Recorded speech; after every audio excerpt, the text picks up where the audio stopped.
증거 가진 산업인 45번째 시간입니다. 갓 추격하는 아들.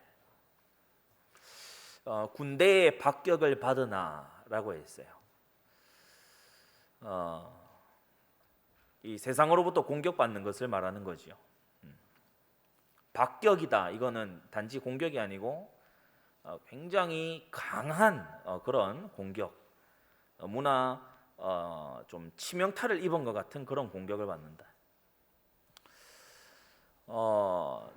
제가 여러 이제 묵상 노트들을 이제 정리를 해 두고 기도 중에 떠오르는 묵상 노트들을 항상 이렇게 쭉 제 메모장에 정리를 해 둡니다. 메모로 쌓인 게 어제 보니까 1,700개가 넘어가던데, 이게 몇 년간 계속 쌓아 놓은 겁니다. 말씀 묵상하는 거, 또 사역하면서 깨닫게 된 거, 이런 것들을 메모를 해 두는데, 오래전에 메모를 해 두었던 것을 오늘 여러분에게 좀 전해야 되겠다. 왜 그런가?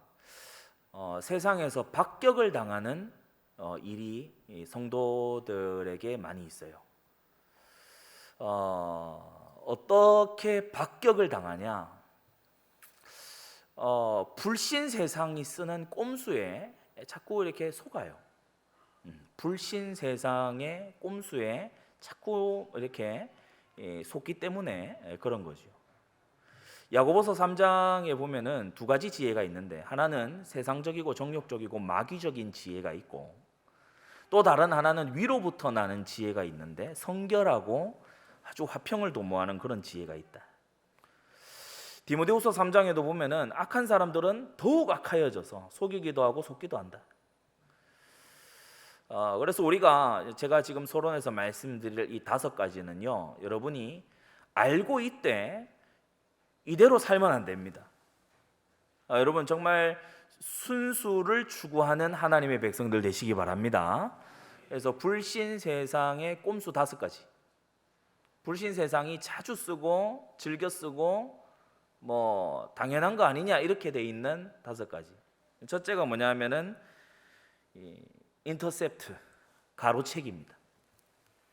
그러니까 지금 말씀드린 5가지는 전혀 경건하지 않은 지혜들이에요.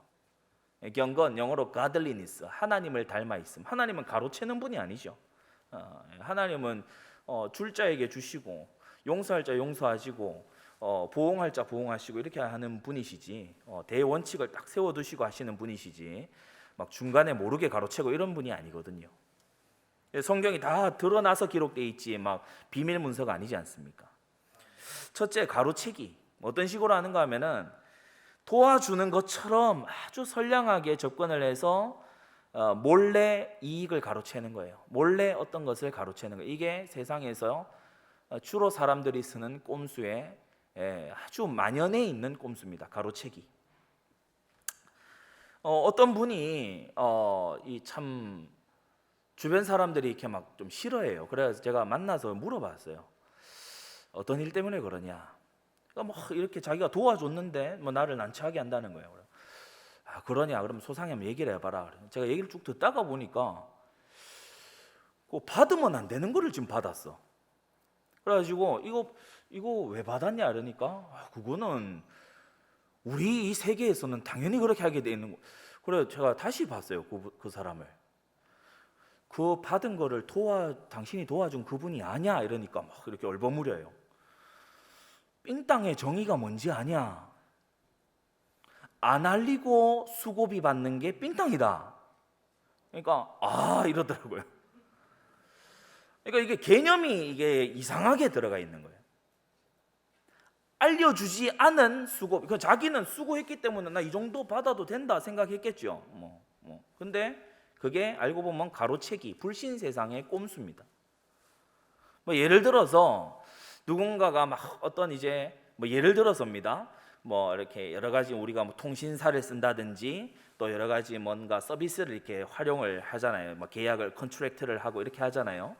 이거 내가 참 복잡해서 뭐 어떤 조항이 있는지 잘 모르겠으니까 좀 도와달라. 가서 도와줬는데 이걸 이렇게 하게 되면은 그것만 되는 게 아니고 특별히 뭔가 지원되는 어떤 지원금이 있어요.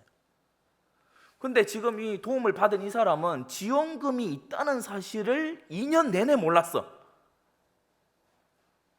이 사람이 중간에서 가로채기 한 겁니다. 그리고 자기는 이제 도와줬다. 스스로 합리화해요. 스스로 자기 안에서 합리화돼 있어. 내가 도와줬으니까 너 이 정도 챙겨도 문제 없는 거 아니냐. 이게 세상 불신 세상의 꼼수거든요. 거짓된 거거든요. 그 사람에게 정말 도움을 주고 야, 이런 지원금도 나왔다야 이렇게 했을 때 이 사람이 도움받은 사람이 고마워서 주는 거하고는 전혀 질적으로 차원이 다른 얘기죠. 그래서 세상적이고 정욕적이고 마귀적인 지혜가 세상에 많이 있기 때문에 여러분이 하나님 같을 것이다, 정직할 것이다, 그렇게 해서 세상에서 살면요 박격당하는 인생이 됩니다. 여러분 정말 지혜로운 그러면서도 순수한 자 되시기를 바랍니다. 첫 번째 이 꼼수가 가로채기예요. 가로채기. 도와주는 것처럼 해서 모르게 딱 챙기는 거예요. 지금도 세상에서 아예 이런 것을 조직적으로 하는 데도 딱 있어요. 도와주는 것처럼. 보이스피싱 어떻게 합니까? 막 우리가 막 당신이 지금 금융 사기를 당하게 됐는데 우리가 지금 긴급히 막았으니까 막 도와주는 것처럼 그냥 이게 딱 가로채잖아요. 자, 두 번째 부풀리기. 첫 번째는 가로채기, 두 번째는 부풀리기입니다. 주로 보면은 이 좀 사자 기질이 있는 이 사람들이 자기를 부풀려요.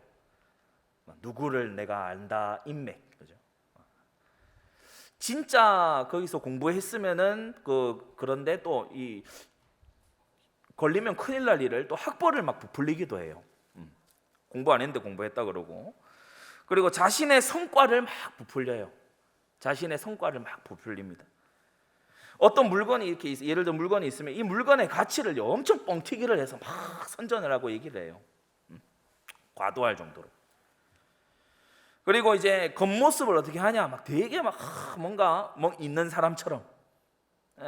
예전에 어디 실험을 했다 그랬잖아요. 아주 명품 라인 있는 그런 백화점에 명품을 입은 사람이 가가지고 나 이거 좀 내가 어디서 샀는데 이게 교환 좀 해달라. 이 직원이 봐 좀 이상한데 해준 거예요. 알고 보니까 짝퉁. 그런 식으로 자기 겉모습을 딱 포장해가지고 이제 부풀리기를 하는 거죠. 전혀 값어치 없는 돌을 가지고 와서 이거 누가 만든 막 수석이고 막 어쩌고 저쩌고 막 이래 얘기하면은 이제 사람들이 그런 데서 아주 당하게 되는 겁니다. 부풀리기.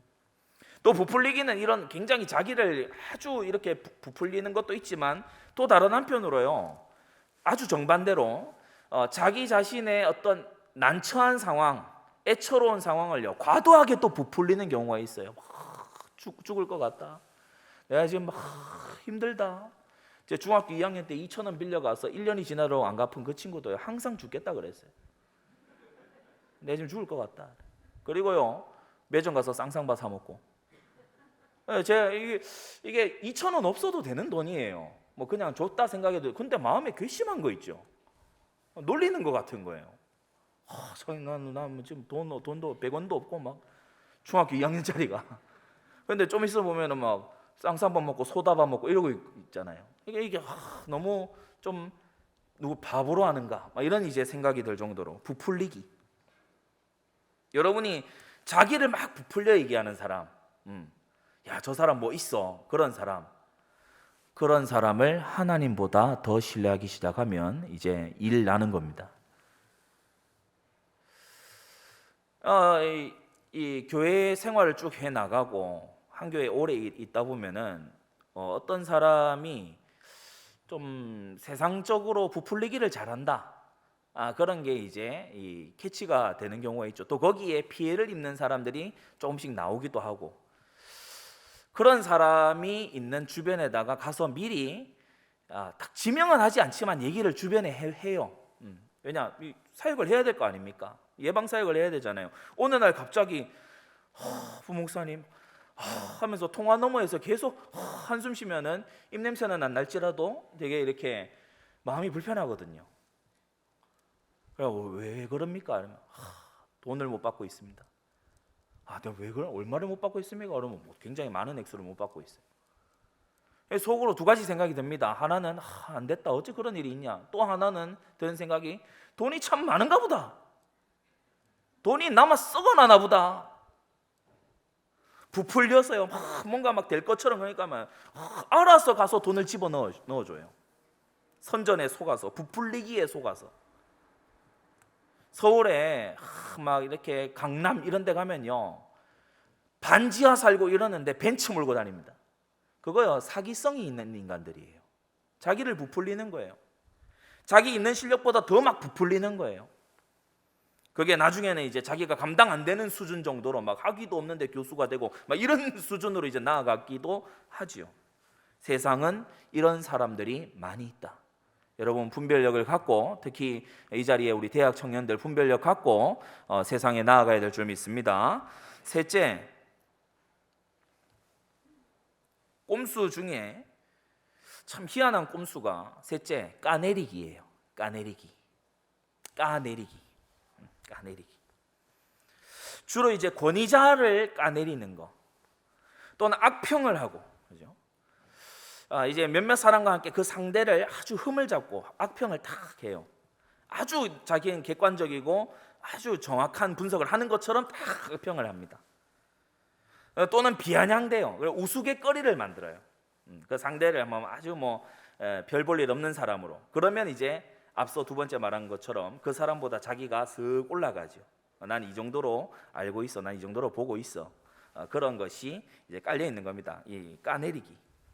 결국 그 사람의 권위를 땅바닥에 추락시키고 그 반사 이익으로 자기의 말빨과 권위를 이제 막 세워 나가는 거죠. 이런 것에 천부적인 재능을 가졌던 사람이 고라입니다. 그러니까 모세를 향해서 광야에 나와서 왕이 되려고 하냐? 모세는 왕 할 생각이 없었거든요. 근데요, 그렇게 악평을 하고 그러니까 이 자그마치 족장 250인이요 고라의 말에 감동받은 거예요. 이 얼마나 말을 참 둘러 잘했는지. 까내리기입니다. 권위자를 향해서 까내리고 까내리는 거예요. 회사에서 임원이나 상사를요, 뒤에서 아주 자기는 그 임원이나 상사보다 더 회사 사정을 잘 알고 있고, 내가 볼 때에는 이렇게 해가지고는 전혀 안 되는데 말이지 하면서 막 엄청요 날카로운 분석력을 가지고 막 얘기하면요, 그 바로 직속 부하나 동료나 이런 사람들이 맞아, 네 말이 맞다. 그래 말이야, 우리 회사 잘 되려면 네 같은 사람이 해야 되는데 말이지. 막 이런 생각이 딱 들게끔 그런 사람들이 세상에 이제 많이 깔려 있죠. 대학교 제가 들어가서 이제 고대 2학년 올라가면 이제 전공 과목들 주로 많이 있습니다, 그죠? 1학년 신입생 후배들이 들어오잖아요. 근데 대학마다 어떤지는 몰라도 제 1년 후배로 들어온 그 신입생 중에 우리 남자 선배들이 다 봤을 때 누가 봐도 야, 걔 진짜 미인이다 이런 애가 있었어요. 막 이게 뽀얗고, 그리고 이렇게 보면은 지가 이쁜 걸 아는 것 같아. 그래서 막 그런 애가 있잖아요. 막 이렇게 사랄라 하고 다니는 애 있잖아요. 포카리 스웨트 먹을 것 같은 그런 이제 사람이 있었어요.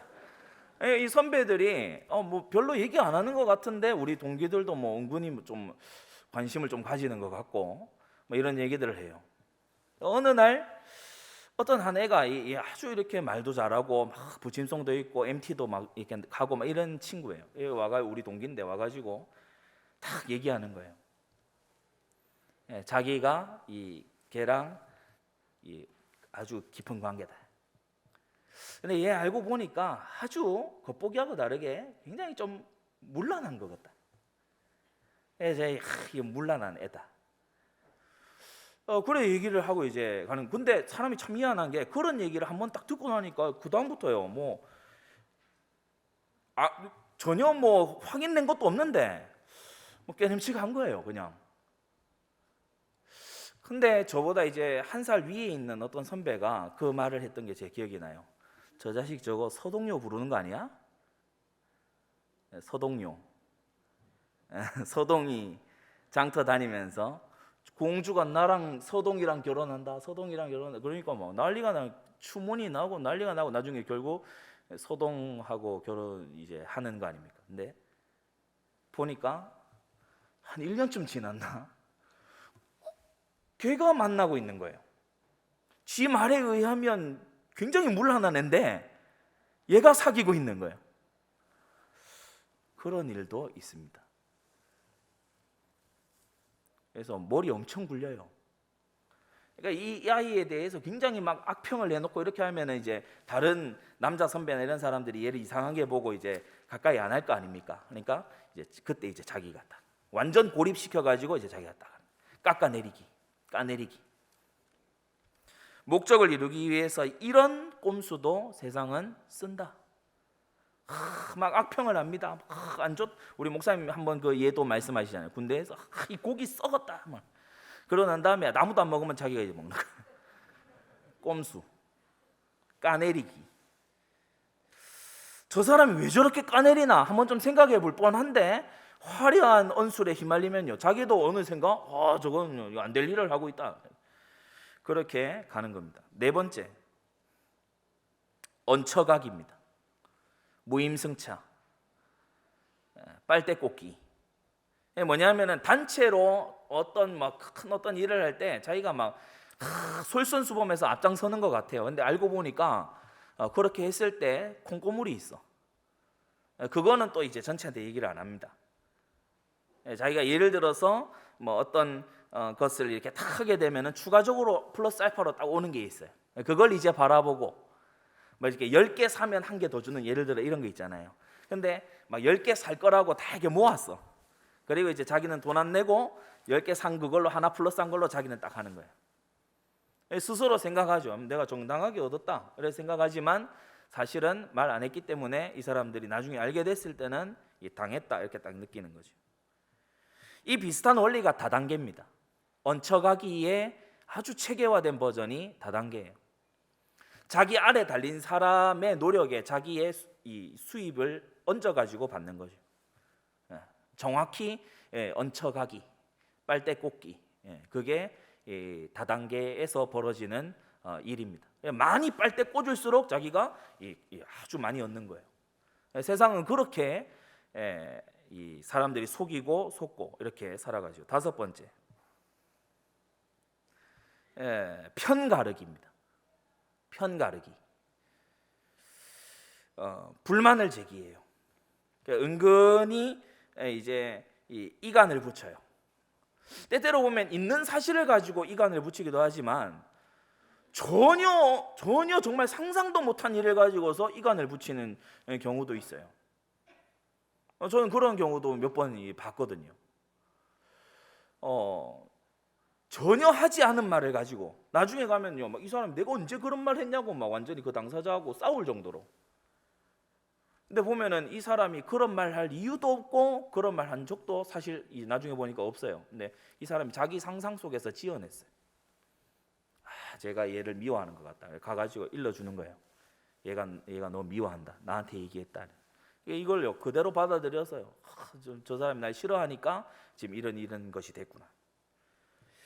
있는 말 없는 말 다 해가지고 이제 아주요 자기 이제 공감대를 같이 나누는, 특히 비판 체질이 막 있는 사람들을 서로 옆에 딱 모읍니다. 그래서 편가르기. 사도행전 6장에 이렇게 보면은 헬라파 히브리파 누가 더 구제받냐 그런 거 가지고 이제 편 갈라서 싸우죠. 근데 거기에 기록은 다 안 돼 있습니다만은 사도들이 보면은 이 아주 급하게 집사들을 세우는 그런 장면이 나오거든요.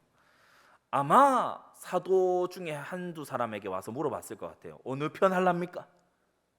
물어봤을 것 같아요. 어디가 더 많이 구제받는다고 생각하십니까? 이거 지금 바르게 우리가 행정을 하고 있는 겁니까? 사도들한테 아마 물어봤을 것 같아요. 거기서 어떻다 하면은 이제 어느 편에 딱 들어가게 되고 반대 이거 싸움이 나는 거예요. 그래서 오늘 산업선교 시간이지만 미리 말씀드리는데요. 어느 게 옳다고 생각합니까? 이거요. 와서 묻지 마세요. 미리 말해놨어요. 어느 게 이게 저 사람이 잘못한 거 맞죠? 이거 와서 묻지 마세요.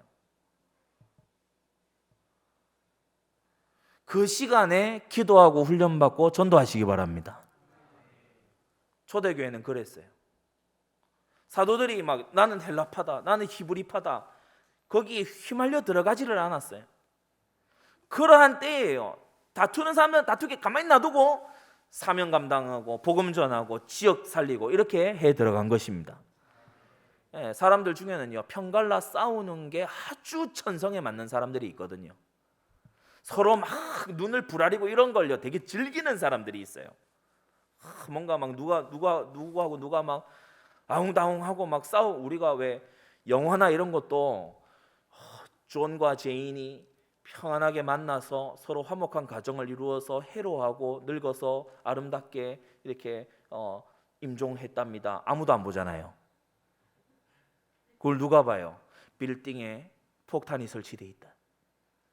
근데 그 폭탄을 풀 수 있는 사람은 감옥에 있다. 그 감옥에 있는 사람을 꺼내기 위해서 이제 역전의 용사들이 모이기 시작하는데 그럼 블록버스터 막 응행을 해요. 사람이 몇이 죽고 막 부수고 때려 부수고 막 서로 막 암투를 벌이고 그리고 막 서로 싸우고 이런 걸요 사람들이 막 줄 서서 그거 보려고. 그게 죄성이거든요. 그게 죄악된 마음이에요. 우리는 싸우려면 마귀하고 싸워야 되고요. 맞습니까? 우리 불신앙하고 싸워야 되고요. 세상 흑암 문화하고 우리는 전투해야 될 줄로 믿습니다. 그래서 이 세상에서 횡행하는 꼼수를 제가 소개를 해드렸어요. 이런 게 있구나 이렇게 들으라는 얘기가 아니고 이런 지혜는 따라가지 말아야 되고 이런 것에 놀아나지 말아야 된다. 마귀적이고 종욕적이고 세상적인 지혜에 놀아나는 산업 현장에서 이런 것에 놀아나고 있는 이런 것에 아다리가 딱 돼가지고 5년 10년 까먹어버리면은 안 되기 때문에 그래서 오늘 이 말씀을 드리는 거니까 여러분이 교훈으로 받고 정말 마음에 승리하게 되시기를 바랍니다. 오늘 갓입니다. 첫째 갓. 창세기 30장에 보면 레아가 이제 자신의 이 출산이 다한 것을 알고 그 시녀 실바를 줘서 야곱에게서 이제 아들을 봐요. 그 첫째 아들이 바로 갓입니다. 그러니까 서자지요. 이 갓의 이름의 뜻은 뭐 복되다 이런 뜻도 있는데 좀 더 적극적인 이 뜻으로는 많은 군대 또는 활발한 추격 이와 같은 뜻이기도 합니다. 군대가 추격해 나가는 게 그게요. 굉장히 이 복을 얻기 위해 막 이게 나아가는 거죠. 이제 어떤 노획물을 얻기 위해 막 나아가는 모습 아닙니까? 그런 이제 단어가 바로 갓입니다. 그래서 오늘 본문이 설명하고 있는 것처럼 박격을 받지만 도리어 추격하는 추격과 역전승의 아들이다. 야곱이 예언하고 축복하지요. 갓 너는 당할 거다. 당하지만 오히려 추격하고 역전하게 될 거다. 그런 이제 축복을 하는 겁니다. 추격만 계속 당하고 이 박격만 계속 당하고 결국은 다시금 그걸 회복하지 못하는 인생이 얼마나 많습니까? 근데 이 갓은요 아버지 야곱에게 영적 지도자이기도 한 아버지 야곱에게 이런 축복을 이 예언을 받았죠. 신명기 33장에 가서 보면은 모세를 통해서도 이 갓은 축복을 받습니다. 갓은 암사자같이 엎드리고 팔과 종수리를 찢는 그런 용맹을 보일 것이다. 그러니까 웅크리고 이 엎드리고 이건 뭡니까? 딱 준비하는 시간이 있을 거다. 그리고 팔과 정수리를 찢을 거다. 완전히 초토화시키고 말 거다. 그러면서 저는 먼저 기업을 택하였고 법 세운 자의 분깃으로 예비된 것을 얻을 것이다. 법 세운 자의 분깃, 레위인의 분깃을 말씀하는 겁니다. 바로 요단 동편 땅을 나중에 갓 지파가 분배를 받게 되는데 요단 동편에 이 도피성 세 개가 있죠. 골란과 길르앗 라못과 베셀인데 그 중에 길르앗 라못이 중간 지대에 있는 길르앗 라못이 바로 갓 지파 영토였어요. 갓 지파에 있는 아주 중심 성읍이 길르앗 라못인데 거기가 이 도피성이 됩니다. 그러니까 예언대로 되는 것을 볼 수 있어요. 그 레위인의 성읍 도피성이 있는 그러한 땅을 분배받게 될 것이다. 그건 두 번째. 이 갓이 예언대로 위기에 처하는 순간이 역사상 많이 찾아옵니다. 박격을 당하는 순간이죠. 그 첫째가 바로 광야 여정이었어요. 광야 여정 동안에 많은 지파들이 수가 불어납니다. 광야에서 만나와 메추라기로 먹이시고 하나님이 지키시고 신이 헤어진 자가 없고 옷이 헤어진 자가 없다고 했잖아요. 그러니까 많은 지파들이 축복을 받는 중에 갓 지파는 줄어들어요. 인구가 도리어 줄어듭니다. 그러니까 이 갓 지파가 줄어들었다. 이건 뭘 말합니까? 갓 지파 사람들 중에 불신앙자들이 많았고 가데스 바네아에서 돌아서 나올 때 울부짖으면서 거역하는 자들이 갓 지파 안에 많이 있었다는 거예요. 불신앙과 불순종으로 인해서 갓 지파는요, 그 지파 숫자 자체가 줄어드는 그런 위기를 맞이합니다. 그리고 더 나아가서 두 번째, 모세의 책망을 받는 지파가 돼요. 민수기 32장에 가서 보면은 요단 동편을 먼저 차지하고 와 하고 올라가잖아요. 암몬과 모압 족속 쫙 밀어내면서 요단 동편에 쫙 올라가서 거기서 이제 요단강 건너서 요단 도하해서 여리고로 들어가지 않습니까? 근데 모압 평지에 가서 이제 거기를 분배받았던 갓 지파가 땅을 얻고 나니까 이 갓 지파가 안 가겠다는 거예요. 우린 요단 안 건너겠다는 거예요. 우린 여기서 이미 우리 기업을 얻었다는 거예요. 우리 구역을 이미 얻었다는 거예요. 너네 구역 안 가겠다는 거예요. 그래서 모세가 책망합니다. 너희 형제들은 나가서 싸우는데 너는 여기 가만히 앉아 있으려고 하냐? 모세가 책망합니다. 이 모세가 책망을 할 정도로 주의 종이 책망을 해야 될 정도로 갓 지파는요, 자기 지파 중심주의, 그리고 뭔가 딱 이루고 나면은 더 이상 헌신하지 않아요. 요단 동편을 차지한 이후에 하나님의 역사에서 하차하기를 자꾸 시도하는 거예요. 나 이만하면 되지 않냐? 나 요단 동편 차지하는 데에도 나 힘 많이 들었다. 그러니까 우리는 여기 좀 머무르고 뭐 자기네들 땅 차지는 알아서 해야 될 거 아니냐, 여러분. 근데 잘 생각해 보면 여러분, 이게 갓 지파의 꼼수 중에 하나입니다. 요단 동편 차지할 때는 전 이스라엘이 같이 싸웠잖아요. 그렇지 않나요? 전 이스라엘이 같이 싸웠잖아요. 근데 이제 차지하고 자기 거 이제 오고 나니까 자기 지파 땅 얻은 사람은 거기 머물기로 이게 꼼수예요. 이 얹혀가기, 무임승차. 나는 이제 볼일 끝났어, 안녕.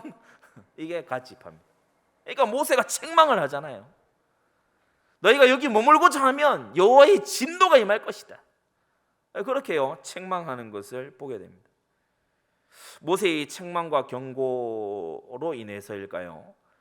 이 갓 지파는요, 이후의 역사 동안에 수없이 많은 침략을 당해요. 요단 동편이 정말 많은 침략을 당합니다. 시리아로부터, 아수르로부터, 암몬으로부터요. 거기 기록된 성경 구절들마다 보면 갓 지파의 땅이 노략을 당하고 침략을 당하고 전쟁터가 되고 이런 일들이 벌어지게 되는 거 있죠.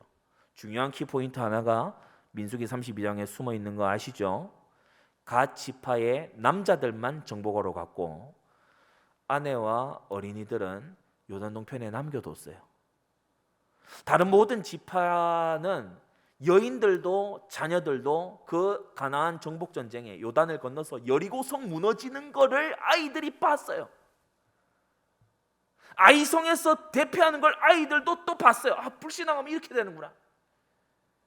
중부와 남부와 북부의 왕들을 격파하고 태양이 머무르는 그걸요, 이 아이들이 봤어요. 그런데 요단 동편 갓의 아이들은 못 봤어요. 그때 갓의 아이들은 평안하고 좋았지.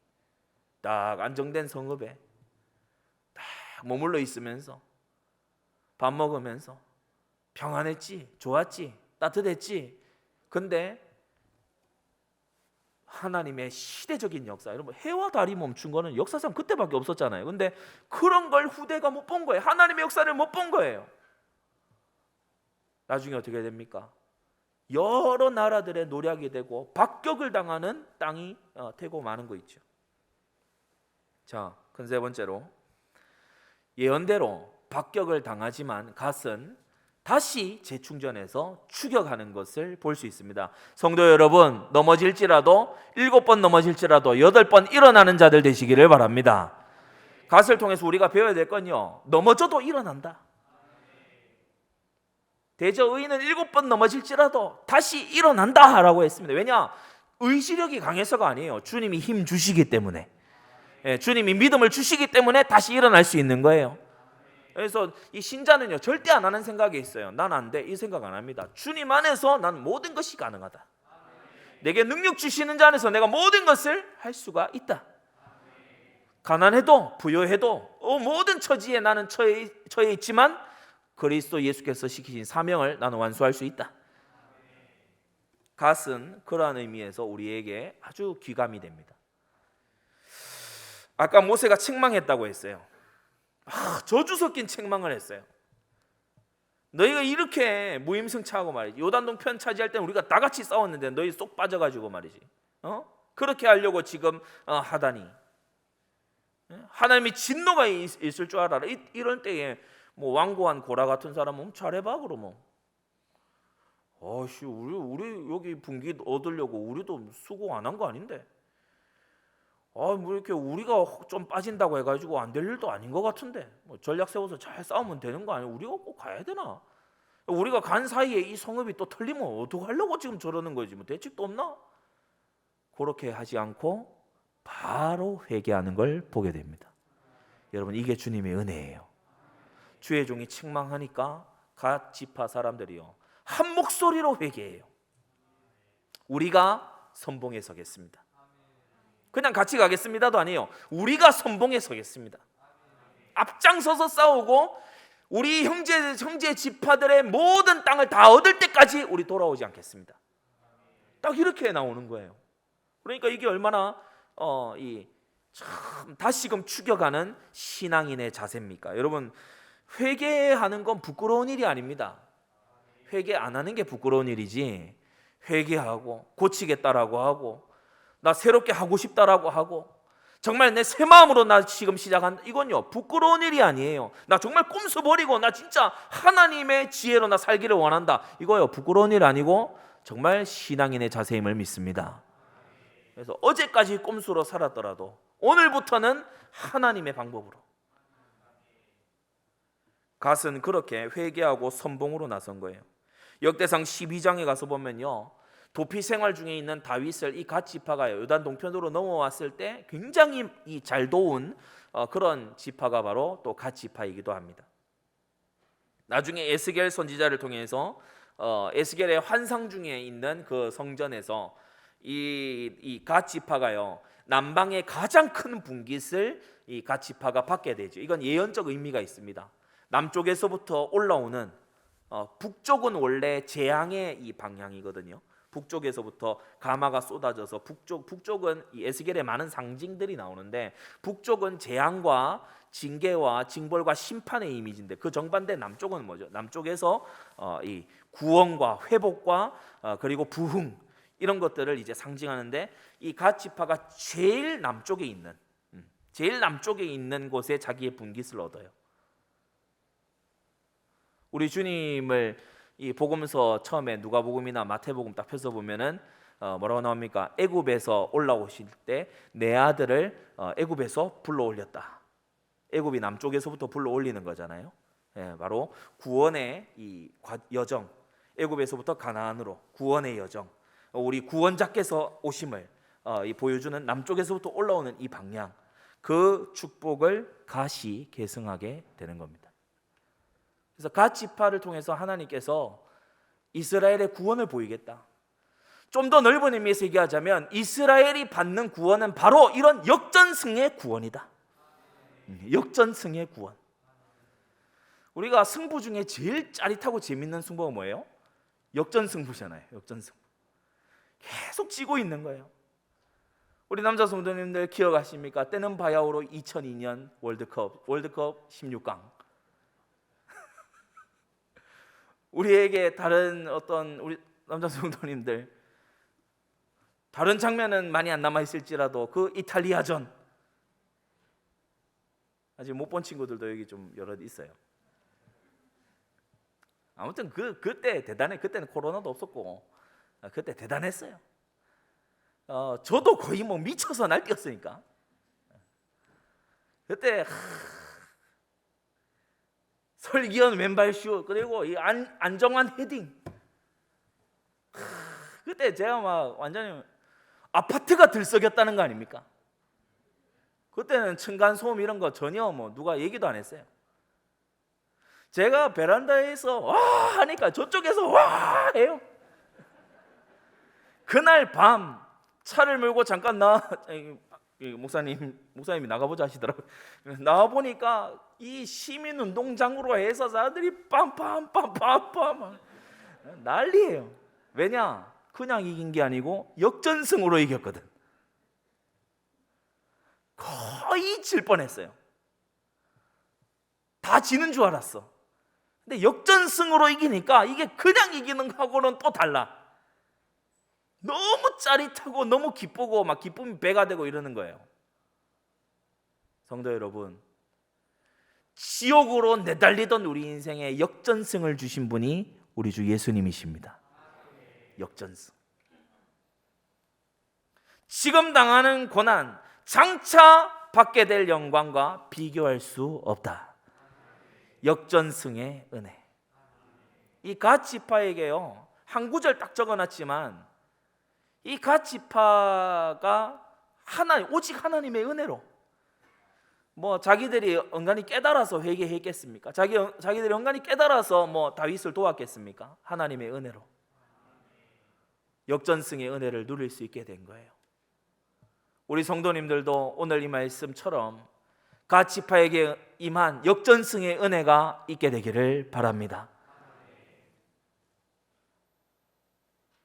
그건 갓 지파 얘기고 아닙니다. 믿음을 합하면 내 말씀이에요. 들은 바 말씀이 저에게 유익되지 못한 것은 믿음을 합하지 아니하는 연고라. 믿음을 합하면 이 말씀이 그리스도 예수 안에서 저와 여러분들의 말씀이 됩니다. 이루어지게 될 줄로 믿습니다.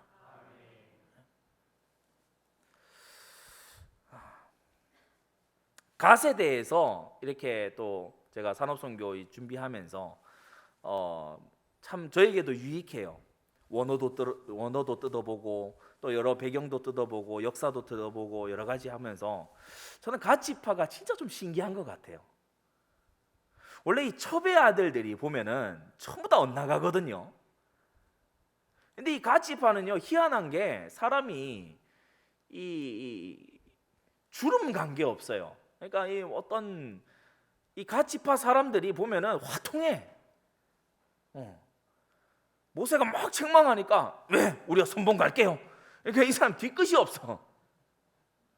그러면서 제가 볼 때 멋진 거예요. 뭐 첩의 아들은 막 상처 받았고 이 앞서 봤던 막 그런 애들 있잖아요. 애들이라 하니까 좀 이상한데. 막 내가 막 상처가 되고 어릴 적부터 내가 막 엄마가 나를 임신하고 막 영적 문제 심각했고 막 그래. 보면은 막 꼭 크리스찬인데 이 사람의 사고방식은 프로이트의 심리학이야. 모든 게 부모 탓.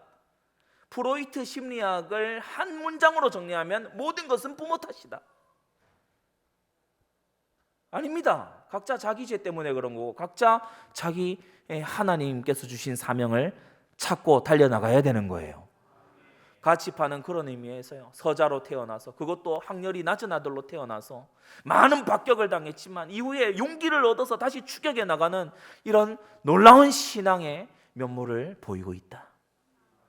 성도 여러분, 갓 지파의 축복이 우리 성도님들에게 있게 되기를 주 예수님의 이름으로 축원합니다.